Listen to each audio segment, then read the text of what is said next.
The 7th lecture series. We're going to be looking this week at protective regulation and the case of pollution regulation in particular. So some of the new concepts and domain knowledge we'll be thinking about are things to do with regulation and regulatory capture, and also compliance related issues. These are all concepts and sort of specific, somewhat specific to the areas we're looking at. And in terms of analysis, we're going to be thinking a lot about organizational structure and how it can contribute to resistance, interference, and backlash during a transition. So first of all, what is protective regulation? The definition we'll be working from is that this is some sort of a rule or a law designed to govern conduct and to protect public health and safety. So a lot of the times when we think about protective regulation, it's often aimed towards things like consumer product safety or food safety, often aimed towards basically larger businesses and corporations. But of course, you have to remember that these laws refer to all sort of even commercial and nonprofit organizations. So again, we looked at, say, employee safety whenever we looked at the NIOSH case. And also keep in mind that some of these rules and laws can even be aimed towards the regulation of state level or like city level municipal entities, so like municipal water and related issues. So really it's just regulations are things where you're trying to govern other types of organizations outside the government to trying to change their behaviors. Regulations are typically based on past experience and scientific research about what sorts of activities, again, commercial or otherwise, pose a public threat or potential harm. Typically, regulations are enforced by public agencies. Again, there are some cases where we've privatized regulatory functions, particularly in the case of air traffic, for example, when we've tried to have some of the inspections, say the gate level inspections at flight, be privatized out. One thing to keep in mind, though, is that all this regulatory enforcement is basically imperfect and incomplete. So it's rarely the case that every single move that an organization makes can be completely policed, and so there's always going to be some degree of self-policing. So part of what we're going to be talking about today is basically what determines how compliant organizations and individuals are or aren't with different regulations. Now, it can be easy to think, particularly in modern contemporary America, that regulation is really nothing more than just red tape. But if you actually look back at the history of the U.S. and even outside, you're going to see that there have been some really horrific incidents that happened in whenever there was no regulation. So the Triangle Shirtwaist Fire, which is pictured here on the left, was a really terrible employee safety incident where there was a sewing company, basically a sweatshop of sorts, in the early 20th century. And women were not only paid nothing and not allowed breaks, but they were actually locked into the building.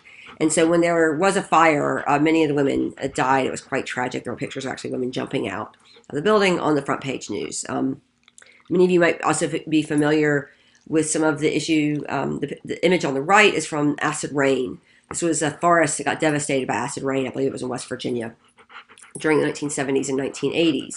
So led to greater attempts to control, say, sulfur production from power plants, from cars.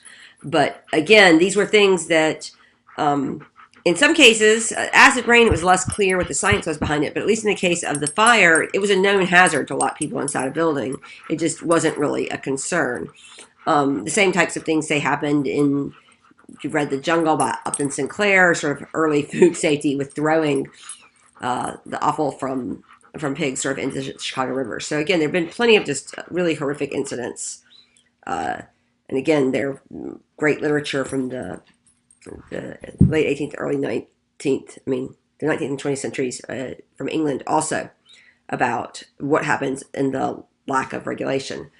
Another pretty famous incident from the 1970s was the Ford Pinto. So these were cars that in essence had canvas gasoline tanks in order to make them more affordable and lighter weight. It was well known that if you happened to hit one, that the car would basically just explode because the gasoline tank was canvas, basically. And so it took 100+ deaths, and this was actually the sort of birth of Ralph Nader and the Consumer Protection Group that ultimately became Consumer Reports, but the Consumer Protection Group that he founded was very much centered originally on the Ford Pinto and the fact that the Ford knowingly withheld information that these cars were basically death traps the minute somebody rear-ended them. And in case you think that most of that is out behind us, you have emerging economies such as China, pictured here on the right, where you're having just regular food poisoning scandals, tainting scandals. There's been jelly, milk, so many different foods and consumer products in recent years have been found to be dangerous to the health. And again, many of these are done not because the science is incomplete, like as in the case of like when we figured out that Nalgene wasn't as safe and so we had to get rid of BPA-free plastics, but often knowingly companies are allowing their products to be tainted and consumer safety to be threatened. So then why do we end up needing protective regulation? So part of this is just simply there need to be standards that are set, again, because there can be cases where there's not knowledge. But a lot of the times we're going to think more about the idea that organizations don't want to self-police. So in essence, if one organization is being really careful about has built oil tankers with triple hulls to make sure there's not an oil spill, but that's quite expensive. And then another organization will have only had a single hulled ship.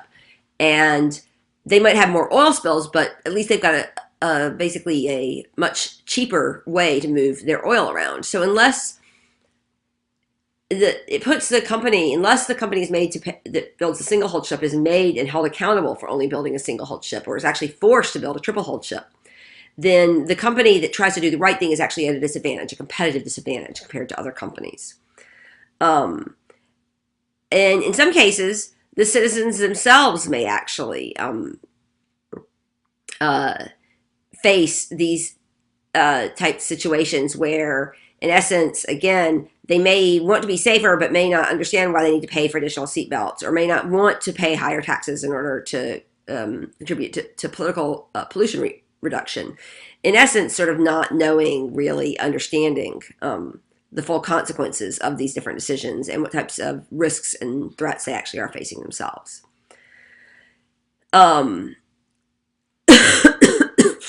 And another thing to keep in mind, though, is that protective regulation isn't always actually about protecting the health and safety of the public. In some cases, the organizations themselves may actually support increased regulation as a barrier to market entry. So this means that there might be many cases where a company wants to have a certain number of regulations in place. There's some early histories, for example, of the medical profession, where there were people that had gotten more trained, and there were also these people who were, in essence, what we think of now as snake oil salesmen, people who didn't have a lot of training, who went around and sort of on this unsuspecting public and preyed upon them. And so actually, basically, putting in place, at least to some extent, self-regulation, some extent internal, that you needed to be certified by the AMA in order to practice medicine was a big deal. It was a way to keep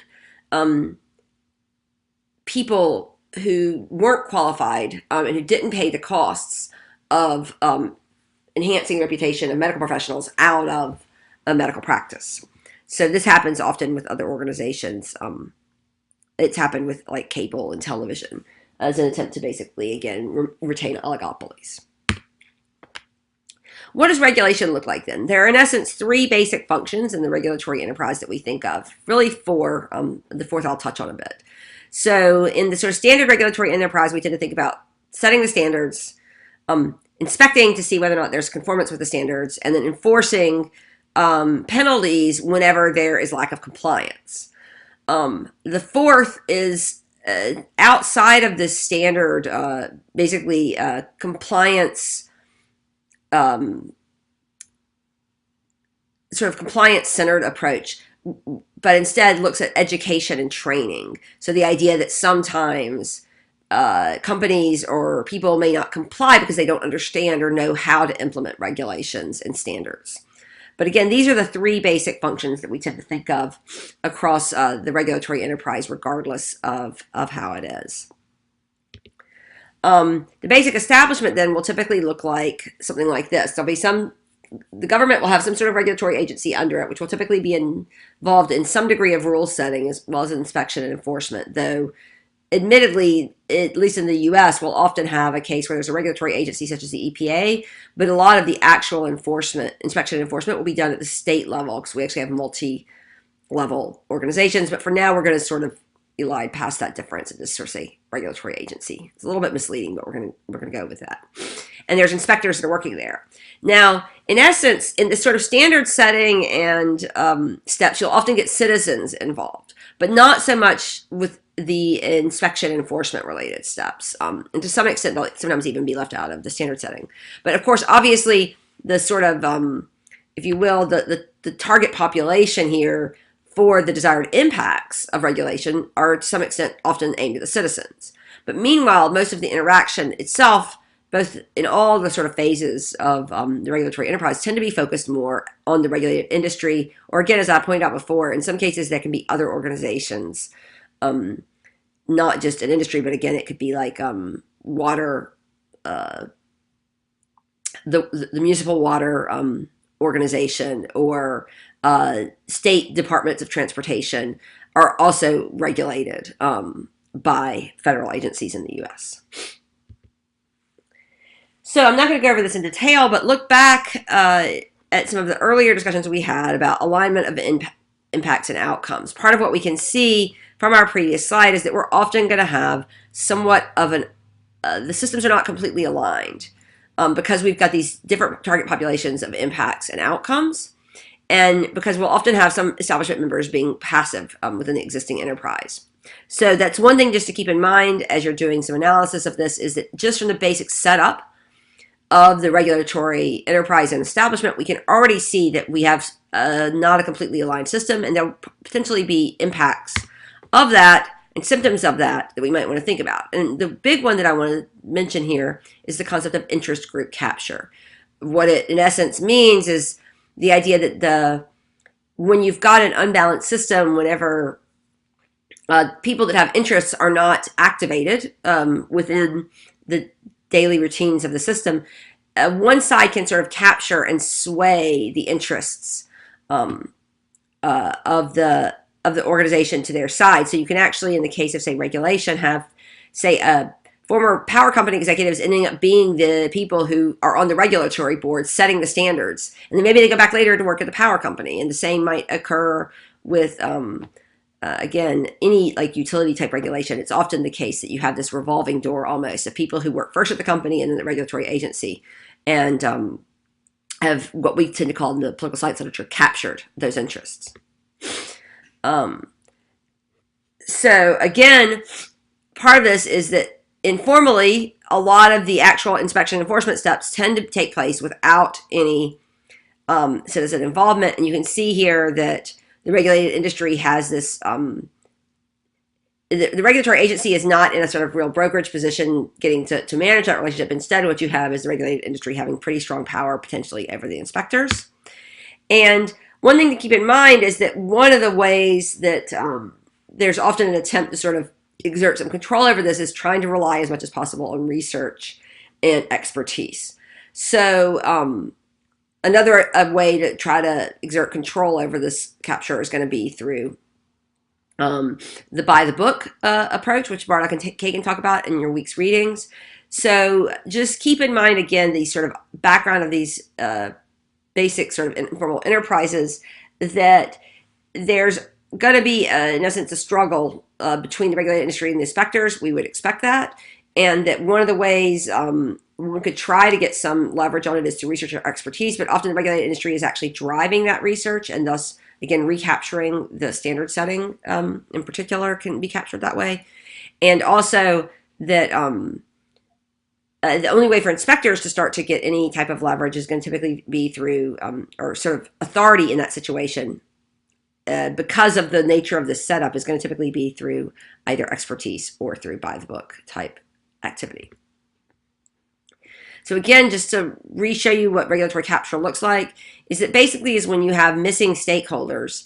In essence, the interests of the regulated industry start to matter more and more. And so the people in the government might be like, well, but what about the citizens? But what about the citizens? But if they aren't there able to give equal political power and equal political voice, what you'll see is it becomes easier and easier to sway the regulatory agency, the government, and even the behavior of the inspectors itself to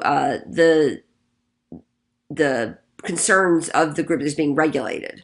Now, of course, the same can happen at the level, any of these functions, if you have, say, the people who are regulated being absent from the case, which we often have in the EPA, for example, in standard setting on municipal water sources. Often the municipalities are absent.